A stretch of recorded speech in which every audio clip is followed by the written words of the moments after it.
Hello everyone, welcome to my new vlog. গতকাল প্রচণ্ড বৃষ্টির কারণে তোমরা মোটামুটি যারা কলকাতাতে থাকো তারা সবাই জানো যে গোটা কলকাতাটাই জলে জলাকার একটা অবস্থা। আর এটা হলো আমাদের নিউ টাউনের অবস্থা। তো আমি প্রতিদিন যেরকম মর্নিংয়ে ঘুম থেকে উঠি সকালবেলায় 8টার সময়, কাজের দিদি আসে, তো গেটটা খুলে দিয়ে আমি প্রতিদিনের মতো গিয়ে আবার শুয়েও পড়েছিলাম। তো দিদি আমাকে 8:30 নাগাদ ডেকে বলছে কি, বুনু ওঠ, দেখ চারিদিকে জলে ডুবে গেছে। আমি ভাবছি কি মিথ্যা কথা বলছে, ওঠ, আমি বিশ্বাসই করছি না। আমি আবার ঘুমিয়ে পড়েছি। দিয়ে 10টার সময় ঘুম থেকে উঠেছি। উঠে দিদি বলছে কি, তুই গিয়ে দেখ, তুই বিশ্বাস করছিস না তো? তো আমি ব্যালকনিতে গিয়ে দেখছি কি হ্যাঁ, চারিদিকে জলে ডুবে গেছে। একদম বাজে একটা সিচুয়েশন এখন।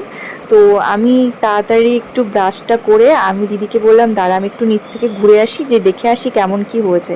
তো আমি নিচে জাস্ট এসেছি, এসে আমাকে নিচে কেয়ারটেকার দাদা বলছে, তুমি কোথায় যাচ্ছ? আমি বলছি আমি কোথাও যাচ্ছি না, জাস্ট জল দেখতে আসলাম নিচে কীরকম অবস্থা সেটা। তো দাদা বলছে তুমি কোথাও যেও না, এই অবস্থা এখন কোথাও যাওয়াও যাবে না। আমি আবার কেয়ারটেকার দাদাকে জিজ্ঞাসা করছি যে তোমাদের কি গ্রাউন্ড ফ্লোরেও জল ঢুকে গেছিলো? বললো হ্যাঁ, আমাদের গ্রাউন্ড ফ্লোরে আমাদের ঘরেও জল ঢুকে গেছিলো। তো ভোরবেলার দিকে জলটা ঢুকে গেছিলো, তারপরে আবার সকালবেলায় নেমে গেছে। এখন রাস্তাটা পুরো ভর্তি জল, দেখতেই পাচ্ছ সবাই বাইক নিয়ে আসছে। কিন্তু কারোর তো কাজ থেমে থাকবে না, যাদের কাজ ডেলি কাজ করতে হয় তো তাদেরকে তো কাজে বেরোতেই হবে। তো এরকমই অনেক দাদারা দেখছি সব বাইকে করে, যারা র্যাপিডো চালায় তারা হলো কাজে বেরিয়েছে, প্লাস যাদের যেতেই হবে তাদের তো কাজ করতেই হবে, তো যেতেও হবে। তো দেখো সেরকমই একটা বাচ্চাদের গাড়ি সব স্কুলে যাচ্ছে, তো সামনে দিয়ে যাচ্ছে। আর তোমরা তো দেখতেই পাচ্ছ যে কতটা জল। তো এখানে তো তাও নিউ টাউনটাতে একটু কম, কিন্তু কলকাতার কিছু কিছু জায়গায় পুরো এমন এমন জায়গা আছে তো পুরো মানে 4 চাকার ডোবা জল, মানে এতটাই জল হয়েছে। আবার কিছু কিছু জায়গায় তো শুনলাম যে অনেক দুর্ঘটনাও ঘটেছে এই জলের কারণে। যেহেতু কারেন্টের এখন চারিদিকে পুজোর কাজ হচ্ছে, কারেন্টের তার ফার খোলা আছে, তো ওই কারণে আমি শুনছি তো অনেক জায়গায় দুর্ঘটনাও ঘটেছে। এমনকি রেল লাইনেও জল, মানে শিয়ালদাতেও নাকি জল। আমি যাইনি, তো এইটুকু নিউজে দেখাচ্ছে তাই দেখছিলাম। তো আমি দেখো এখান দিয়ে সাইড দিয়ে যাচ্ছিলাম। আমি একবার ভাবছিলাম যে একটু জলে নামি, তারপরে ভাবলাম যে আমার যতক্ষণ প্রয়োজন নেই তাই জলে নেমে লাভ নেই, কারণ জলটা প্রচণ্ড নোংরা, যেহেতু রাস্তার জল।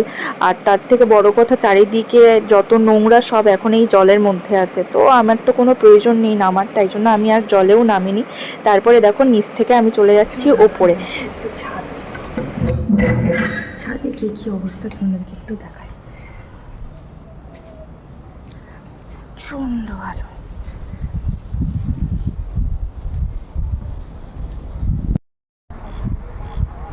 চারিদিকে দেখো শুধু জল আর জল, জল আর জল।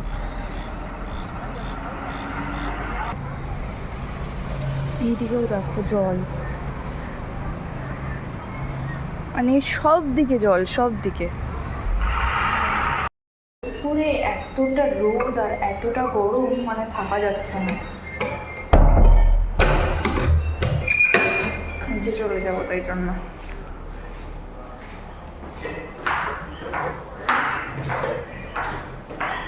তো দেখতেই পেলে আমি এখন নিচে চলে আসলাম। তো ভিডিওটা কেমন লাগলো, ভালো লাগলে অবশ্যই একটা লাইক কমেন্ট শেয়ার করে দিও। তো চলো টাটা, আমি এখন যাই ঘরে। বাই, আবার দেখা হবে নেক্সট কোনো ব্লগে।